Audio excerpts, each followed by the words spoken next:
Lo que a economía se refiere, este año ha tenido, por decirlo menos en el globo, algunos matices, ¿no? En lo que se refiere a Europa, pues ha sido un año complicadísimo, con mucha inestabilidad y con el eco de un probable colapso financiero, una crisis financiera, para ser exacto, el próximo año. Eso ha traído inestabilidad desde, por ejemplo, las mismas bolsas de Europa. Eso de alguna forma ha tenido alguna cierta repercusión en nuestro país o en la región. Sin embargo, los índices generales de crecimiento se han mantenido, por lo menos en las cifras macroeconómicas, tal como se ha venido advirtiendo en estas últimas semanas. Vamos a ver qué ha pasado en este año en materia económica, cómo ha sido este 2011, que ha tenido de todo, y qué perspectivas podemos augurar para el próximo año con lo que tenemos a la vista. El economista Jorge Guillén ha tenido la gentileza de venir esta mañana al primer café para hacer este interesante análisis. ¿Qué tal, Jaime? ¿Cómo estás? ¿Qué tal, Jorge? Vamos a ver. Este año parece haber sido, por un lado, como digo, complicado, porque hemos visto la inestabilidad de Europa, la caída de Grecia, la caída de Italia, la caída de España. Y eso, como lo hemos analizado en varias ocasiones a lo largo del año, pues podía tener algún efecto, ¿no? El rebote de esa situación podía traer inestabilidad a nuestras costas. ¿Esto ha pasado finalmente o nos hemos podido mantener en un cierto rango de crecimiento respecto al año anterior? Gracias a los términos de intercambio, que son los productos que vendemos, que han estado en un nivel más o menos alto, hemos podido mantener un crecimiento de 6.8% para este año, que es más o menos la cifra que va a ser de 6, cercano a 7%, porque todavía las cifras son rezagadas a 3 meses. ¿Eso está bien? Eso está bastante bien, a pesar de que en los primeros meses crecimos 10%, se notó la desaceleración ya en los últimos meses de 4, 5, ¿no? Uno por el motivo de riesgo político, es decir, por el tema de inestabilidad e incertidumbre política interna, y otro también es un poco por la crisis financiera internacional que empezó a desacelerarnos un poquito, pero hemos llegado a un crecimiento de 7%, que es superior a 3.5, lo cual quiere decir que nuestro desempleo ha disminuido también y hemos mantenido más o menos el ritmo de crecimiento de los últimos años de 8 o 9%, que contrasta mucho con el 2009, que fue 0.9%. Porque yo recuerdo, lo acabas de mencionar, empezamos muy bien, empezamos en enero y fue noticia, pues, de primera plana, que teníamos 10 puntos. Ahora, esta caída posterior fue el efecto Ollanta primera vuelta. Básicamente sí, pero también un 10% es muy peligroso, porque nuestra economía es como si tuvieras un restaurante y estás saturado de gente, ¿no? Y luego te empiezas a vender menú a 500 soles y la gente va porque tienes el local y hasta que no abras más el local, tu precio no va a disminuir. Entonces, si tú creces en una economía pequeña como la nuestra, que no es como la China, que puede crecer a 10% sin afectar sus precios, en nuestra economía, si nosotros crecemos a 10%, 11%, estás dándole mucho a ese motor, a ese restaurante, va a estar saturado y vas a cobrar menús de 1000 soles, ¿no? Por decir una exageración. Pero un crecimiento mayor al 5% es bastante bueno para nosotros, pero que no sea tampoco tan excesivo, ¿no? Yo creo que este año hemos cerrado bien, se desaceleró un poquito, hubo, como tú dices, unos riesgos internos por la incertidumbre de las elecciones presidenciales y no sabíamos qué orientación de mercado iba a tener, pero al final yo creo que hemos cerrado con una nota bastante satisfactoria este año, ¿no? Y la inflación ha sido un poquito por encima de la meta pactada por el Banco Central. Pero ¿cuánto estamos en inflación? Cerca a 5%, la meta es 3, de 1 a 3. ¿Por qué nos hemos ido a 5? Un poco por la demanda interna y también Julio Velarde, el presidente del Banco Central, lo explica que es por un componente importado, porque los precios internacionales de los productos agrícolas, maíz, trigo, soya, también han estado altos y nosotros importamos esos bienes. Ajá. Pero Ahora, el próximo año no creo que tengamos ese panorama, porque va a haber una crisis financiera, una menor demanda internacional y esos precios van a estar más abajo, ¿no? entonces la inflación podría ser menor el próximo año. Sí, el próximo año no va a ser un problema en la cabeza la inflación, sino el crecimiento. O sea, El crecimiento. ahora va a ser al revés, ¿no? Antes de irnos al 2012, este 6,8% que nos dices tenemos como cifra de crecimiento económico en el 2011, ¿en qué se traduce? ¿Cuáles han sido los sectores que se han visto mejor beneficiados? Los de extracción primaria, como minería, por ejemplo, agro y pesca no han sido no han tenido un notable crecimiento, sobresaliente crecimiento. Construcción también ha tenido un notable crecimiento, a pesar de que se frenó en las elecciones, como dices tú, ¿no? En la primera vuelta y segunda vuelta, pero luego ya se volvieron a soltar los proyectos. Y servicios, ¿no?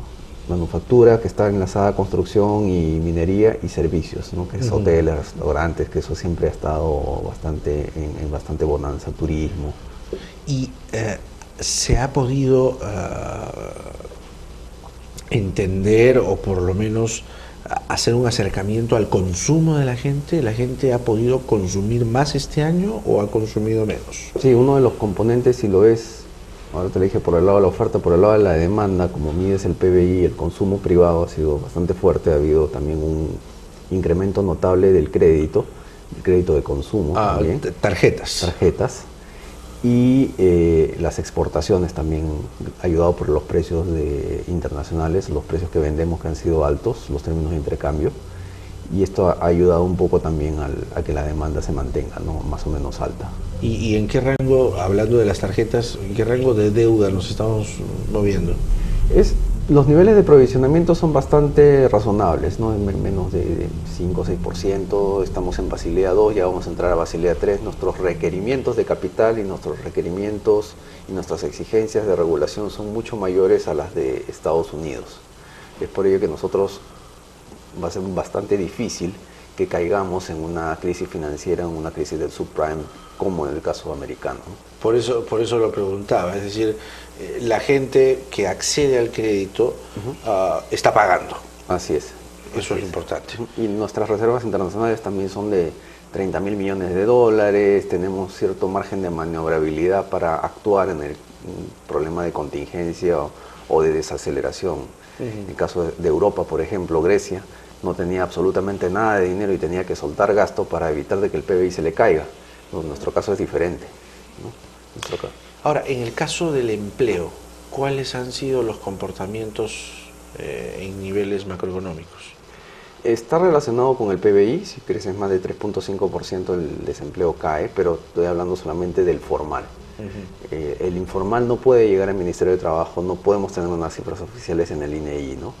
Pero existen ya una serie de proyectos para pymes y MIPES en lo que es el sistema, en lo que es tratar de incentivarlas y tratar de incentivar también el tema del sistema previsional en las pymes y en las MIPES, ¿no? Porque estos sectores informales son los que no cotizan o no están, tienen sus afiliados y contribuyentes, pero no pagan, ¿no? Entonces este problema ya está siendo resuelto o está siendo estudiado con una reforma del sistema previsional ahora en el Ministerio de Economía, ¿no? Ahora, ¿cuáles son, con lo que tenemos a la mano, las proyecciones para el próximo año? Porque se ha dicho mucho en realidad con respecto a la situación económica del próximo año, que hay que estimular la demanda interna, que hay que tener cuidado con los efectos de la crisis mundial.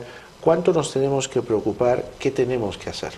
En materia de política fiscal, ya el gobierno ha tratado de sacar su plan de estímulo con anticipación para evitar lo que le pasó en anteriores ocasiones con Carranza y Valdivieso, ¿no? Que lo sacó demasiado tarde y el avance del plan de estímulo fue 40%. Y en lo que es política monetaria ya se espera que las tasas de interés bajen porque van a tratar de estimular el producto, ¿no? Aunque esta relación no se cumple muy perfectamente porque como hay colusión, cuando baja el Banco Central sus tasas no se trasladan directamente al sistema privado porque hay oligopolio y los bancos se guardan los márgenes de ganancia. Por lo tanto, la política monetaria no funciona tan bien a la baja, pero se espera que bajen un poquito las tasas de interés y que también el gobierno con materia de política fiscal empiece a soltar un poquito más el gasto para evitar para que el próximo año cerremos en el mejor de los casos en un 5% en condiciones normales con toda la información que tenemos al día de hoy, porque no sabemos qué va a pasar más adelante, pero al menos si siguen cumpliendo los convenios mineros, los proyectos mineros y no hay un mayor deterioro en los términos de intercambio, podamos cerrar a un 5% el próximo año, ¿no?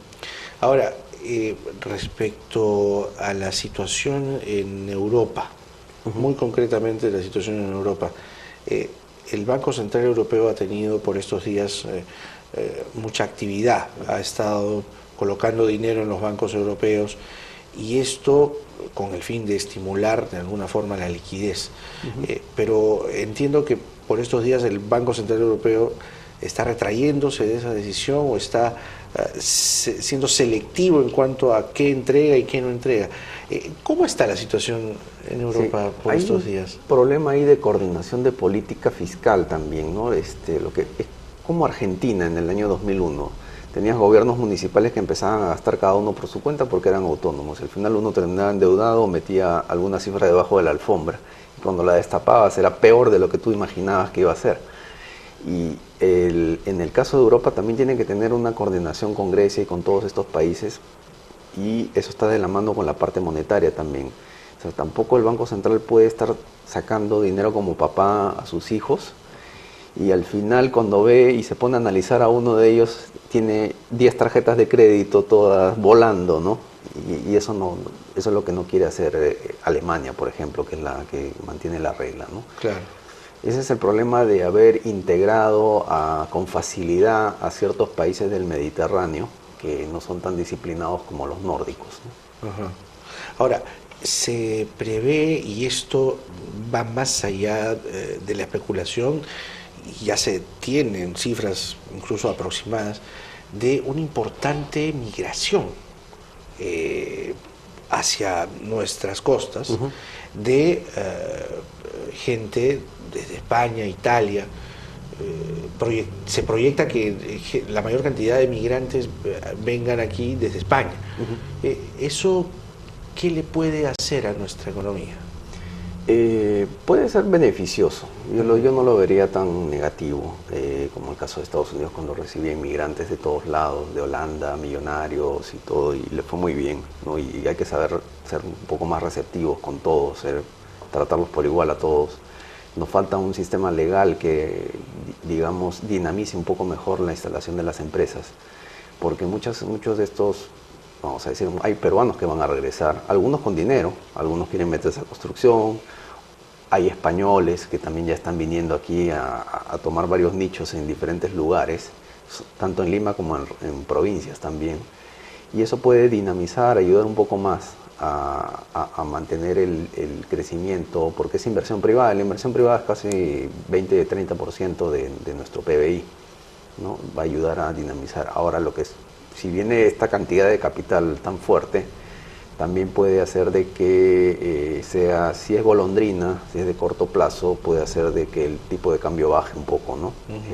Eso es lo que se espera para el próximo año, un tipo de cambio bajo, una inflación baja y un PBI moderado. Es decir, que puede ser beneficioso, digamos, o podemos sacarle algo beneficioso a esta crisis, ¿no? Con la llegada de estos migrantes. Se puede obtener un cierto beneficio. No solamente van a venir a Perú, van a venir a Argentina, van a ir a Brasil, correcto, que es la quinta potencia del mundo, y van a hacer una serie de proyectos y nichos, ¿no? Por ello es que tenemos que darle las condiciones y también evitar estos conflictos, ¿no? Porque al final desincentiva y espanta la inversión.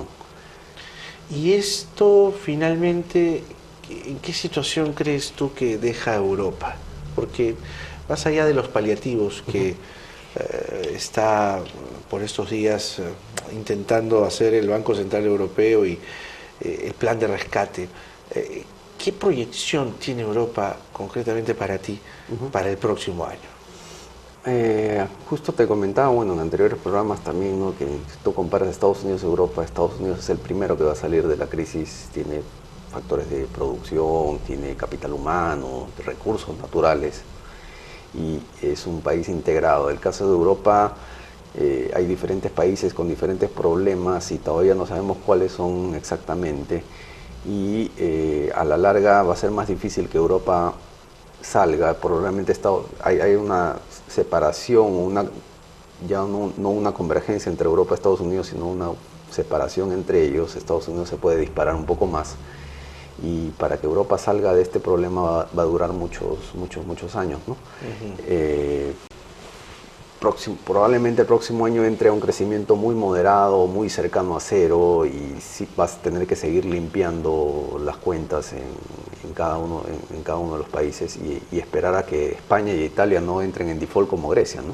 Hay quienes dicen que el próximo año podría ser el año de la desaparición del euro. ¿Consideras tú lo mismo? ¿Eres de esa posición? Yo creo que todavía no. Yo creo que Alemania ha estado dando todas las señales para evitar, porque ya lo hubiera hecho y lo quería hacer Merkel, ¿no? Incluso le ha quitado la alfombra a Berlusconi con sus fiestas bacanales, ¿no? y todo, el conga, creo que le decía un bonga. Tuvo la muñeca política para sacarlo y tratar de que Italia se acople y se ponga en línea con todos los objetivos de la comunidad económica, ¿no? En el tema de política fiscal y monetaria. Y ha hecho todos los esfuerzos para tratar de que se mantenga integrado y ha podido hasta expulsar a Grecia hace 2 años, pero todavía hace todo el esfuerzo para tratar de integrar y no creo que todavía lleguemos a ese extremo. Tendría que darse más señales a lo largo del año para decir que ya se rinden, ¿no?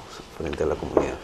Bueno, aquí, por el contrario, el gobierno ha venido anunciando ya desde hace varios meses que hay un blindaje, ¿no? Ahora, ¿basta con el blindaje o hay que tener la suficiente muñeca como para saber cuándo aplicar el plan de blindaje? Claro. ¿Cómo hacer esto? Justo este blindaje va de la mano con el tema de protección social. Este plan de estímulo está orientado a sectores sociales bajos y a fomentar la pequeña y mediana empresa. Es como una vitamina, pero para que la vitamina funcione tienes que comer. Entonces lo que tiene que hacer el gobierno es tratar de administrar bien el gasto y llenar la brecha de infraestructura, porque si va a empezar a dar su estímulo no va a funcionar si no hay una carretera, si no hay un acceso a educación, ¿no? Si no, básicamente no se come, la vitamina no funciona. Entonces este plan de estímulo tiene que ser utilizado siempre y cuando el gasto entre de una manera eficiente en los gobiernos locales, ¿no? Pero si tenemos gobiernos que no saben gastar, ahí corremos un riesgo. Así es, ahí viene toda esta reforma que está pendiente, la reforma del Estado, y tratar de utilizar indicadores de gastos que permitan monitorear si se ha utilizado de manera eficiente o no, ¿no? Ese es un reto que tiene ahora este gobierno. Porque, claro, entre las cosas que el gobierno se ha propuesto, y esto lo venimos hablando desde que arrancó esta administración, es el programa de planes sociales, ¿no? Los famosos programas sociales. ¿Qué va a poder hacer el gobierno el próximo año y qué no va a poder hacer? El próximo año tiene todos estos retos de tratar de evitar soslayar los conflictos mineros y tratar de negociar bien porque a veces un conflicto minero está organizado por un informal y al final siguen contaminando porque el informal es el que ganó y estuvo metido en el conflicto como una especie de agitador de masas, ¿no? Eso es lo que el gobierno tiene que tratar de limar asperezas y pulir, trabajar con sociólogos, antropólogos y tratar de buscar un punto intermedio, una negociación. El gasto eficiente también es otro problema, la reforma del mercado de capitales y la reforma del sistema previsional, como el tema de cobertura y de pensión solidaria y todo esto, es también una agenda que está pendiente tanto en el MEF como en la Asociación de AFPs. ¿Y se puede llevar adelante este plan el próximo año? Están, algunos de estos que he mencionado ya están en agenda. En marcha. En marcha, ¿no? Tanto en el sector privado como en el sector público. Pero concretamente en lo que se refiere a dineros públicos, ¿cuánto va a poder aplicar, por ejemplo, de pensión 65? ¿Lo proyectado? Sí, el problema ahí es identificar Eso, pues. a todas las personas, ¿no? Si uno lo ve a nivel macro es solamente 0.6, 0.7% del PBI, son como 4.000 millones de soles anuales, más o menos, 4.000 millones de dólares anuales. Pero tratar de darle al que necesita, porque si no le puedes dar los 200 soles a alguien que no lo necesita. Eso. Ese es el problema. ¿Y cuál puede ser el punto de partida? ¿Juntos? Digamos, la planilla que hay en Juntos, la lista de beneficiarios de Juntos, puede ser un buen inicio. Ese es un buen inicio, y también cuando yo trabajaba en el MEF con la instalación del primer marco macroeconómico hace el año 2, antes de ir al doctorado, fue el año 2000 y 2001, Ajá. se hizo un mapa de pobreza. Ya. Y esas son cosas que a veces a mí también me sorprendían, ¿no? Se hacen consultorías y se hacen trabajos bien hechos, pero luego se dejan de lado.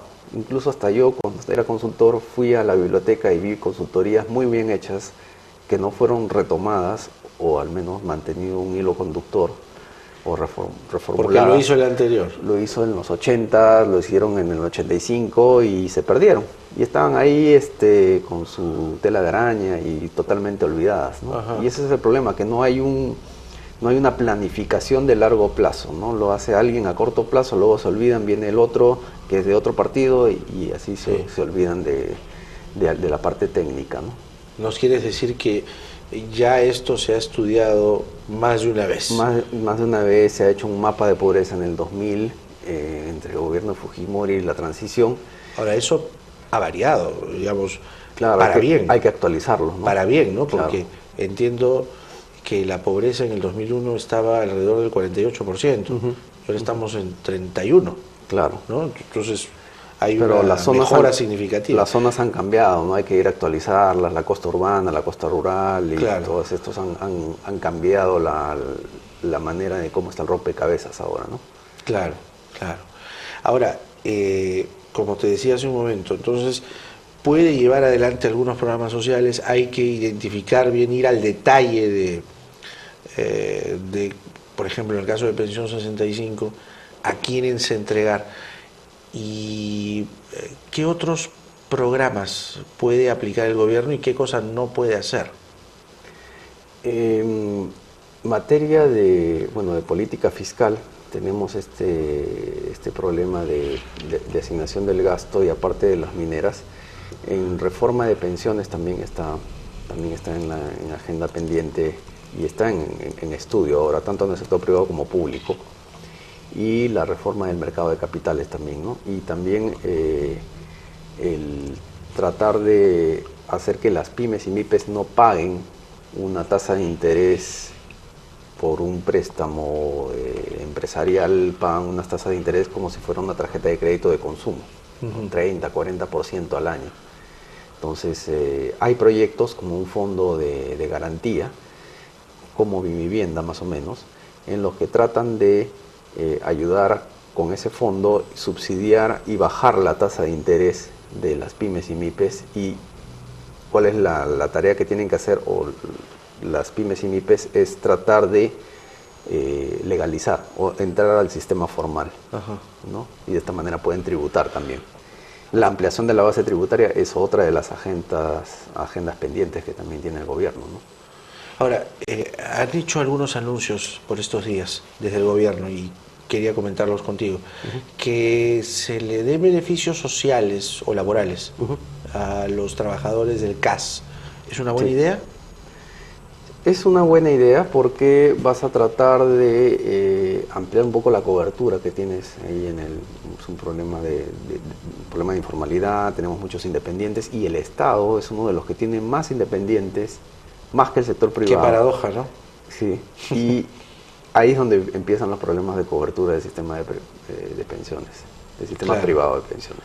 Y el sistema público de pensiones, la ONP, con la 19.990 y la 20.530, tiene como 30.000 millones de dólares de hueco entre ingresos y gastos, ¿no? Y ahora, cuando venga la pirámide poblacional, que es decir, cuando los jóvenes sean muy pocos y haya más viejos, los jóvenes no van a poder aportar a esa buena cantidad de viejos. Ajá. Y el hueco se va a hacer mucho más grande. Es- Acuérdate que la 2530 Sí, es, es una pensión casi vitalicia, similar a la que tú tuviste o la que tuvieron estos funcionarios o personas que cuando trabajaban, ¿no? Es una pensión onerosa. Así es. Es una- y todavía no estoy tocando a las pensiones de los policías y militares que... Esa es otra cosa que te iba a Otra preguntar, cosa. porque se ha anunciado también desde el gobierno el incremento, dicen que paulatino, progresivo, que es una reforma integral, pero de hecho es que va a haber un aumento a los militares y policías. ¿Esto qué impacto tiene? Esto es un poco peligroso porque está relacionado también a la caja de pensiones y a una deuda que puede ser insostenible. Me hace recordar a Grecia, ¿no? Que vivían No te con creo. unos sueldos altísimos, es un gobierno de corte socialista, sindicalista, donde uno funcionario se jubilaba y se moría, pasaba la jubilación entera, alta, digamos $3.000, $4.000, a la hija soltera. Y la hija soltera nunca se casaba, porque tenía una pensión onerosa. ¿Para qué se iba a casar? Nadie le iba a mantener, Claro. nadie le iba a pagar ese sueldo, ¿no? Y el Estado griego era el que estaba soltando y drenando dinero hacia afuera. Entonces, Pero en nuestra realidad, ¿cómo podemos entender este ejemplo? Es decir, ¿la caja no sostiene este aumento? ¿Es lo que estás diciendo? sí, la caja está quebrada, ¿no? Claro. Y es el Estado el que va a tener que cubrir todos estos huecos. Entonces, una buena idea sería de que el sector privado, que es el que mejor maneja las cosas, Ajá. lo lleve y lo puedas monitorear individualmente, viendo tu capitalización individual, como lo hacemos pues en los trabajadores dependientes. Ajá.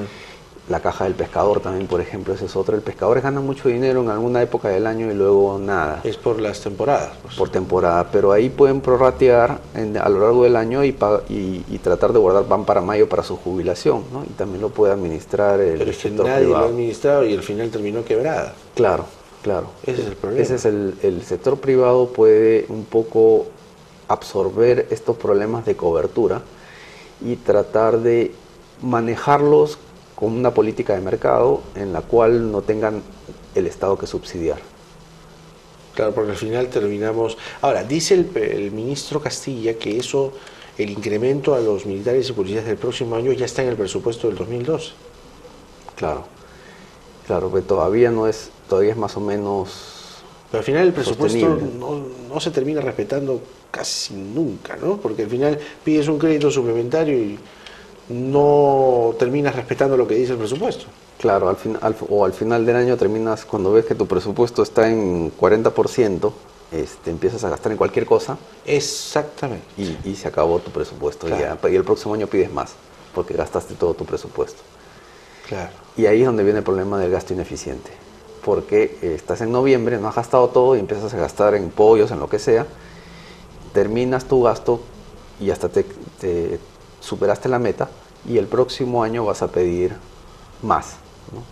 Pero ya ese mes de noviembre y diciembre se gastó el gasto de una manera inoperante, ¿no? Ineficiente. ¿Y este año se va a poner finalmente en práctica el presupuesto por resultados o todavía no? Todavía no hay ningún aviso oficial, ¿no? De que se va a dar esto. Pero debería, ¿no? Debería, ¿no? Hay muchas cosas que están pendientes. Hay 3 directores del Banco Central que no se han nombrado, muchos cargos públicos que no se han llenado.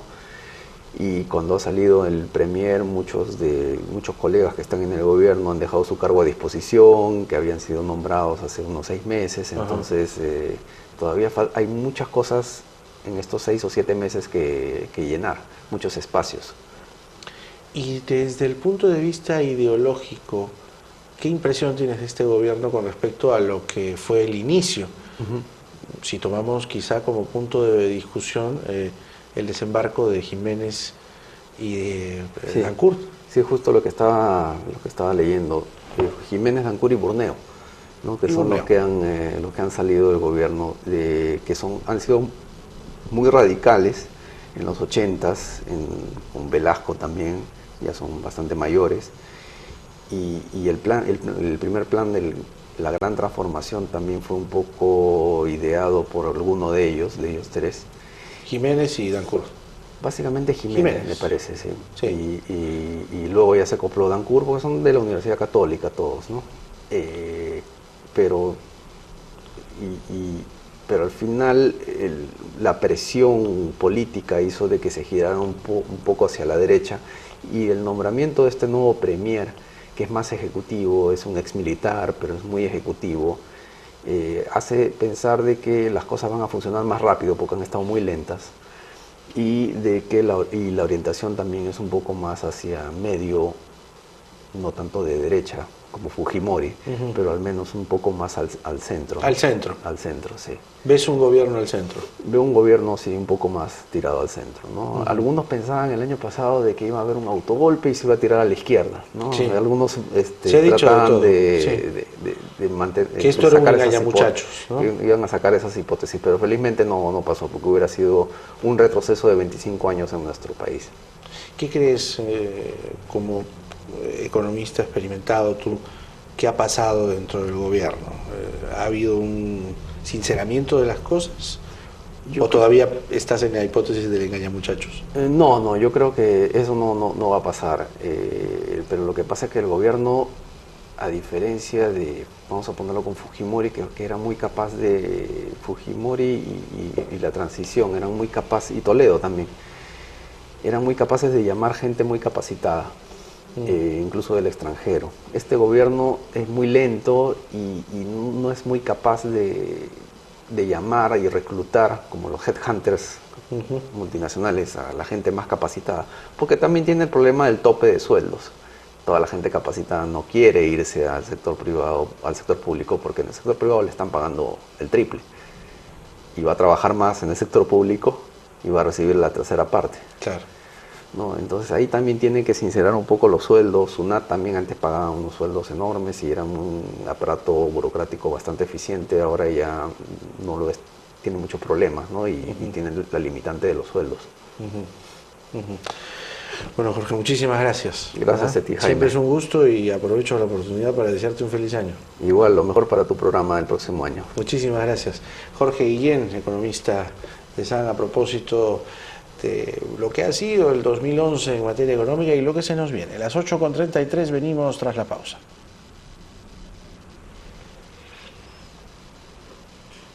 Ya está, se quedó congelado. Ya está, ya. Vamos a ver qué pasa, ¿no? Pero